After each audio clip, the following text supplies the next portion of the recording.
이사야 53장에 있는 이 말씀은 메시아 예언에 관한 매우 구체적인 말씀, 그것을 우리에게 잘 계시해 주는 말씀이 되겠습니다. 오늘 이 말씀을 중심 구절로 삼아서 구원의 은총이라는 제목으로 잠시 말씀을 함께 나누겠습니다. 오늘 우리가 읽은 본문 1절 후반절에 보면, 하반절에 보니까 여호와의 팔이 누구에게 나타났느냐, 이런 표현이 나타나죠.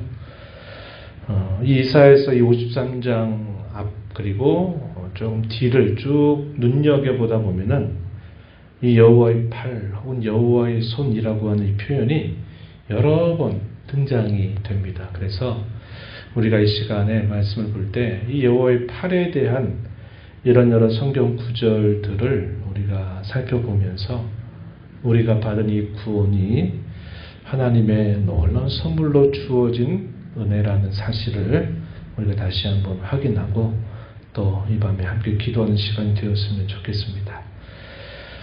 조금 성경을 한번 따라가서 한번 살펴볼까요? 이사야서 59장으로 한번 가서 보세요. 59장 1절 2절 말씀. 여기 보면 여호와의 손, 이런 표현이 나타나죠. 59장 1절 2절 말씀. 한 목소리로 함께 읽어봅니다.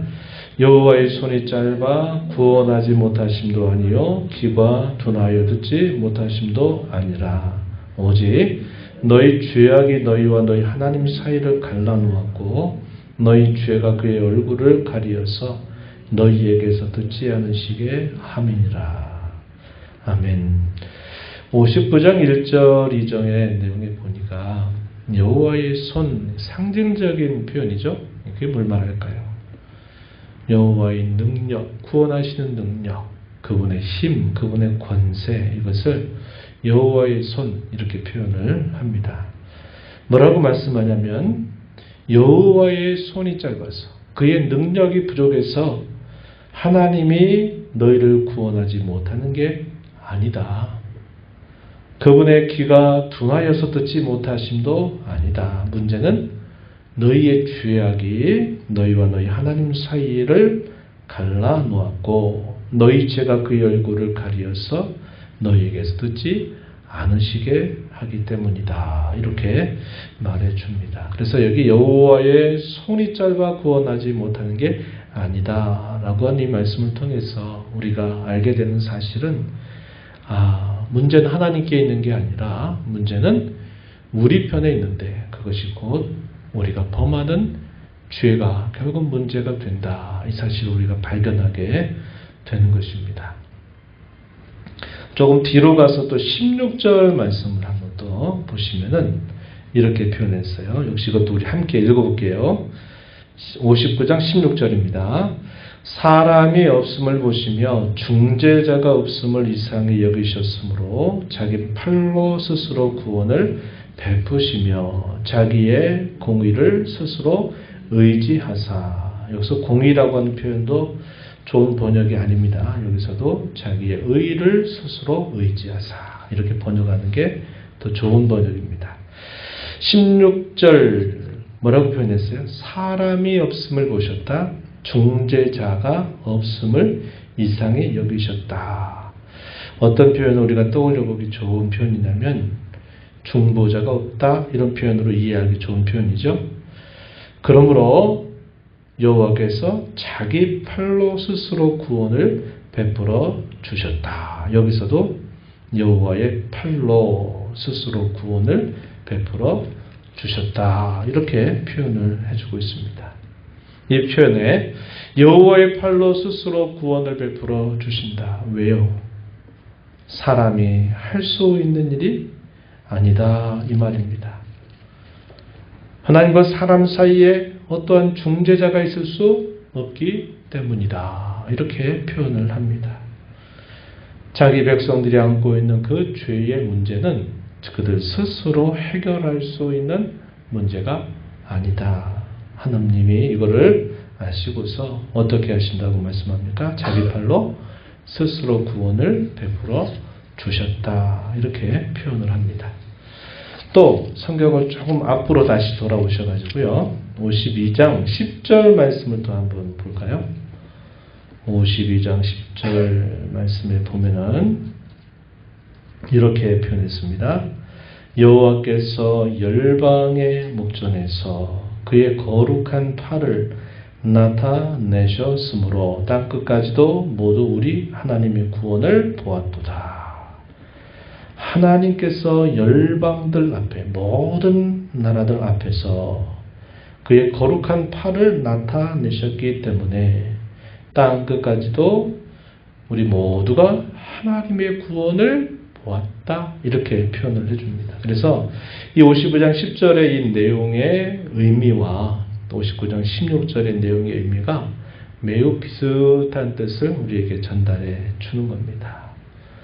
죄의 문제를 자기 백성 스스로 해결할 수 없기에 하나님께서 그의 팔로 스스로 구원을 베풀어 주셔서 그분이 나타내시는 구원을 보았다. 이렇게 표현되고 있는 겁니다. 그런데 하나님께서 어떻게 그의 팔로 구원을 베풀어 주시는가, 그 방법에 관해서는 이제 다시 본문으로 돌아올 필요가 있어요. 53장에 돌아오시면 2절부터 마지막 길게 주어지는 12절까지 내용을 통해서 하나님이 어떻게 자기 백성에게 구원을 베풀어 주시는가 하는 것을 우리가 알게 되는데, 가장 근본적인 문제가 이 죄 문제를 해결해야 되는데 그 죄 문제를 그들 스스로 해결할 수가 없기 때문에 하나님이 이 죄의 문제를 스스로 해결하시겠다 말씀을 하시는 것입니다. 그 내용이 어떻게 펼쳐지냐면 우리가 잘 아는 53장 2절부터 12절의 내용을 쭉 살펴보면 이런 내용이죠. 하나님이 그의 종 혹은 메시아를 보내신다 하는 말씀과 그분이 이 땅에 와서 하실 그 일을 통해서 그 백성들의 죄의 문제를 해결하신다. 이렇게 예언을 해주고 있는 겁니다. 53장 2절 3절의 내용을 한번 가서 보면 어떤 표현이냐면 그는 주 앞에서 자라나기를 연한 순 같고 마른 땅에서 나온 뿌리 같아서 고운 모양도 없고 풍채도 없은즉 우리가 보기 흠모할 만한 아름다운 것이 없다. 3절에 보면 멸시를 받아 사람들에게 버림받았으며 강고를 많이 겪었으며 질고를 하는 자라. 마치 사람들이 그에게서 얼굴을 가리는 것 같이 멸시를 당하였고 우리도 그를 귀여기지 아니하였도다. 의의 종, 고난의 종으로 오실 그 메시아가 어떠한 대우를 사람들에게 받게 될 것인가, 어떻게 그가 보이게 될 것인가에 대해서 잘 예언해 주는 말씀의 내용입니다. 그가 와서 무슨 일을 하실 것인가에 관해서는 4절부터 마지막 절까지 우리 너무나 잘 아는 말씀을 소개해 주고 있는 거예요. 4절에 보면 그는 실로 우리의 질고를 지고 우리의 슬픔을 당하였거늘 우리는 생각하기를 징벌받아 하나님께 맞으며 고난당한다 하였다. 쭉 주어진 이 말씀의 내용들을 쭉 보게 되면 그가 이 땅에 오셔서 무슨 일을 하실까 하는 것에 대한 예언의 말씀이 주어지고 있다는 겁니다. 특별히 6절 한번 가서 볼까요? 6절 우리는 다 양 같아서 그릇 행하여 각기 제 길로 갔거늘 여호와께서는 우리 모두의 죄악을 그에게 담당시키셨도다. 그가 누굽니까? 고난의 종, 의의 종으로 오실 메시아, 그에게 우리 모두의 죄악을 담당시키셨다. 이렇게 표현을 했습니다. 또 8절 한번 가서 보면 하반절에 이렇게 말합니다. 그가 살아있는 자들의 땅에서 끊어짐은 마땅히 형벌받을 내 백성의 허물 때문이라. 이렇게 표현했어요. 그가 죽음을 당하게 되는 것은 형벌받은 내 백성의 허물 때문에 죽음을 당하게 될 것이다. 이렇게 말합니다. 메시아의 죽음이 어떠한 의미를 우리에게 가져다 주는가, 어떤 혜택을 주는가에 대한 예언의 말씀이죠. 11절 한번 더 가서 보시면은 이렇게 표현했어요. 그가 자기 영혼에 수고한 것을 보고 만족하게 여길 것이라. 나의 의로운 종이 자기 지식으로 많은 사람을 의롭게 하며 또 그들의 죄악을 친히 담당하리로다. 이렇게 말합니다. 자기 백성들 스스로가 그 죄의 문제를 해결할 수 없는 상황에 있는데 하나님께서 그의 종을 보내어 그가 겪는 모든 일, 그가 행하시는 모든 일들을 통해서 그가 하시는 그 모든 일이 누구 때문인지, 무엇을 위한 것인지 할 때 바로 그의 백성들, 그의 자녀를 위해서 친히 당하신 일이다, 담당하신 일이다, 이렇게 예언을 해주고 있는 겁니다. 여기에 놀라운 구원의 은총이 있는 거죠. 죄를 범한 사람이 그 죄값을 지는 것은 너무나도 당연한 이치입니다. 그런데 뭐라고 말씀하냐면 죄는 우리가 범했는데 그 죄값은 우리가 짊어지는 게 아니라 대신 그 죄값을 짊어져 주신다는 거예요. 그래서 그 죄 형벌로부터 면제받게 하신다 하는 것이 복음의 놀라운 약속이 되는 것이죠. 그렇게 하신 일을 통해서 무엇이겠다고 말씀하는 겁니까? 우리 편에 있는 죄의 문제를 하나님이 친히 해결하셔서 그의 구원의 팔을 우리에게 나타내신다. 이런 말씀을 주고 있는 겁니다. 그리고 다시 이제 53장 1절 와서 다시 한번 보면은 이렇게 말하죠. 너희가 전한 것을 누가 믿었느냐? 여호와의 팔이 누구에게 나타났느냐? 이 표현의 뜻이 어떤 뜻일까요? 전한 것을 믿지 않는다. 그래서 여호와의 팔이 나타나지 않는다. 이런 말입니다. 그러니까 이것을 말을 묶으면 어떤 말이에요? 전한 것을 믿으면, 그 전한 것이 이해 주어지는 말씀이죠. 메시아께서 강림하셔서 그분이 행하실 그 모든 일들에 대한 것을 믿게 되면 여호와의 팔이 나타나게 된다 하는 것을 말해요. 이걸 우리가 추격하면 무슨 말이에요? 믿음으로 구원을 받게 된다. 이렇게 뜻을 전달해 주는 겁니다. 그런데 뭐라고 표현했어요? 과연 누가 믿었느냐? 과연 누구에게 여호와의 팔이 나타나겠느냐? 이 말은 단어적인 표현이죠. 사람 스스로가 할 수 있는 일이 아니라 그것은 하나님이 은혜를 베풀어 주셔야만 이루어지는 일이다. 이 사실을 우리에게 가르쳐줘요. 내가 믿어서 구원받은 것 같은데 성경은 우리에게 뭐라고 가르쳐주면 그 믿는 것 자체도 하나님이 우리에게 주신 선물이다. 이렇게 우리에게 가르쳐줍니다. 에베소서 2장 10절 말씀이죠. 믿음이 너희에게서 난 것이 아니라 하나님의 선물이라 이렇게 우리에게 가르쳐 주고 있는 겁니다. 그래서 우리가 잘 아는 이 신약의 복음의 메시지가 이 이사야서를 보게 돼도 이 동일한 메시지가 아주 선명하게 나타나고 있다 하는 것을 우리는 알게 된 겁니다. 그래서 이 구원은 전적으로 그 하나님의 놀라우신 은총으로 말미암아 우리에게 주어지는 선물이다라는 사실을 우리가 확인하게 돼요. 그래서 이러한 표현들을 우리는 여호와의 팔 혹은 여호와의 손이라고 하는 이 표현을 통해서도 확인하게 된다 하는 것입니다. 이러한 말씀을 따라서 우리 몇 가지 좀 생각을 하게 되죠. 죄라고 하는 것은 우리에게 구원을 받지 못하게 하는 가장 큰 문제다라는 사실을 우리는 알게 된 겁니다. 우리 인생에 있어서 가장 큰 문제가 뭘까요? 질고, 병, 아픔, 사건, 사고? 그것도 물론 우리 인생에 결코 적은 일이 아닙니다. 우리의 삶의 터전을 흔들어 버릴 만한 큰 사건이고 일이 될 수 있어요. 그러나 성경은 우리에게 가르치기를 우리 인생에 있어서 가장 큰 문제는 다른 그 어떤 것이 아니라 바로 우리가 해결할 수 없는 이 죄가 우리 인생의 가장 큰 문제가 된다 하는 것을 우리에게 가르쳐 주는 겁니다. 우리가 살고 있는 이 세상은 참 복잡해요. 꼬이고 맞물리고 맞물려서 참 많은 것들이 얽히고 설켜 있는 것처럼 보여요. 그러나 그 근원으로 따라 올라가게 되면 결국 그 문제의 시작이 어디로부터 온 겁니까?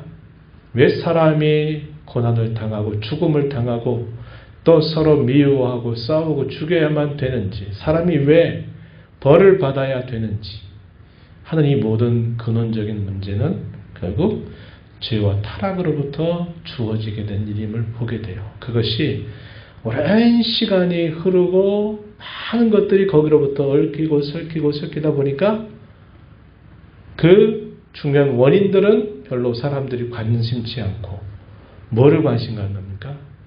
어떤 사건이 내게 터졌냐? 어떤 문제가 내게 닥쳤냐?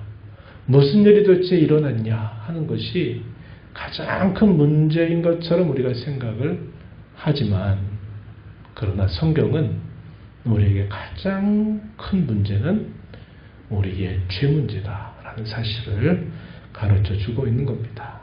이 말을 돌리면 무슨 말이에요? 저와 여러분이 이 땅에 살면서 길게 살든 짧게 살든 우리의 인생 속에서 이 죄 문제만 해결된다면 다른 어떤 것도 문제가 되지 않는다는 겁니다. 이걸 우리가 꼭 기억하면서 살아야 되겠다는 거예요. 우리가 이 땅에 살면서, 짧은 인생을 살면서 구원을 얻게 되는 이것처럼 큰 기쁨은, 이것처럼 큰 가치는 없는 줄 우리는 날 알고 고백하고 그렇게 살아가야 하겠습니다. 우리가 함께 불렀던 복음성가인가요? 그런 곡 중에 있었죠. 구원함을 얻은 기쁨. 세상에서 뭐라 그래요? 제일이다. 네. 요즘이 현대적인 이름은 아니지만 예전에 구원함을 얻은 기쁨 세상에서 제일이라. 구원함을 얻은 기쁨이야말로 이 세상에서 가장 큰 기쁨이다. 가장 큰 가치다라는 사실을 노래하면서 고백한 거죠. 이건 성경의 가르침이기도 한 것입니다. 그런데 이러한 이 구원을 하나님이 우리에게 베푸시도록 하나님이 이 일을 그의 종 메시아를 통해서 준비하시는데 그 일을 마지 못해서 혹은 어쩔 수 없어서 하기 싫은데 억지로 그렇게 하신 일이 아니라 그 일을 어떻게 하셨다고 말합니까? 이사야서 53장 10절에 보니까 그것을 기뻐하셨다. 기뻐하시는 하나님의 뜻이었다라고 우리에게 가르쳐 줘요. 하나님은 그의 종을 저와 여러분의 구원을 위해서 형벌에, 저주에, 고난에 내어주시기를 기뻐하셨다. 이렇게 말합니다. 저와 여러분 과연 주 앞에 어떤 가치가 있기 때문에 그럴까요? 우리가 주 앞에 일생 살아가면서 도대체 뭘 했기 때문에 주님이 그렇게 보실까요? 아무것도 없어요. 그분의 영광에 우리가 덧붙여 줄 수 있는 게 아무것도 없어요. 그분 스스로 영광에 충만하세요. 우리가 무엇을 그분께 드린다 한들 그분이 기뻐하실 만한 것이 되겠습니까? 아무것도 없어요.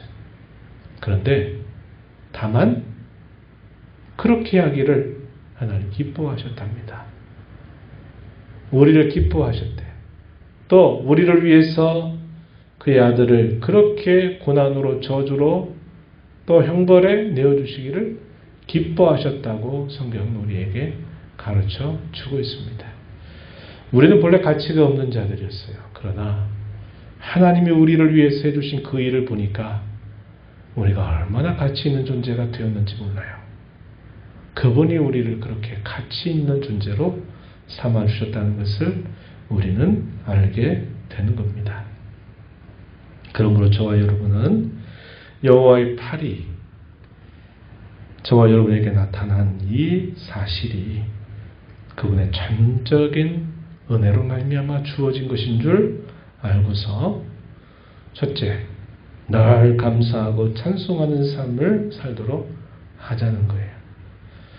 잘 될 때, 순경 가운데 있을 때 뿐만 아니라 우리의 삶에 어려움이 있고 우리가 역경의 터널을 통과하는 그런 통과하는 중에 있을지라도 우리의 인생의 가장 큰 문제를 그분의 은혜로 해결해 주신 그 은혜에 대하여 우리는 언제나 감사로 화답할 수 있어야 되겠다. 이것이 주님이 우리에게 원하신 바다. 이걸 꼭 기억하며 살도록 힘써 나가게 되기를 바라고, 두 번째는 우리의 죄를 해결해 주시기 위해서 우리 하나님 그와 같이 큰 일을 마다하지 아니하시고 기뻐 행하신 일이라면 죄의 문제를 해결받은 저와 여러분은 이 땅에서 사는 동안 이 죄를 떠나는 삶을 살아야 되고 죄와 싸우는 삶을 살아야 되고 그의 구원받은 거룩한 자녀답게 살아가야 된다 하는 것을 우리 잊지 말자고 하는 것입니다. 오늘 말씀을 저희 마음에 다시 한번 깊이 새기십시다. 우리 인생의 가장 큰 문제는 다른 어떤 거 아니에요. 죄 문제입니다.